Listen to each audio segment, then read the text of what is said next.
আসসালামু আলাইকুম রহমতুল্লাহি ওয়া বারাকাতুহু। আলোর অভিযান চ্যানেলে আপনাদের সকলকে স্বাগত।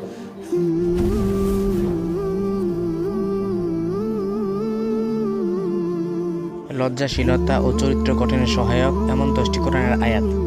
মুমিন পুরুষেরা পরনারী থেকে নিজের দৃষ্টিকে বাঁচাও। মুমিন নারীরা পরপুরুষ থেকে নিজের দৃষ্টিকে বাঁচাও। পর্দা করো। প্রকাশ্যে হোক বা কিংবা গোপনে অশ্লীলতার কাছে যেও না। মনে রেখো, আল্লাহর চোখ ফাঁকি দেওয়া সম্ভব নয়। অশ্লীল আলোচনা পরিহার করে উত্তম আলোচনা করো। তোমরা একে অন্যের দোষ চর্চা করো না। পৃথিবীতে নম্রভাবে চলাফেরা করো, অহংকারী হইও না। রাগকে নিয়ন্ত্রণ করো এবং মানুষকে ক্ষমা করো। হে নারীগণ, পরপুরুষের সাথে কোমল কণ্ঠে কথা বলো না। তোমরা পবিত্র থাকো, কারণ আল্লাহ পবিত্রতাকে ভালোবাসেন। নিজেকে কোরআনের আয়নায় দেখে সে নিজেকে বাঁচাতে শুরু করে। চ্যানেলে যদি নতুন হয়ে থাকেন, চ্যানেলটি সাবস্ক্রাইব করবেন, নোটিফিকেশন বেল বাটনটি অন করে দিবেন, অন্যকে দেখার সুযোগ করার জন্য লাইক করবেন, কমেন্ট করবেন, শেয়ার করবেন। আসসালামু আলাইকুম।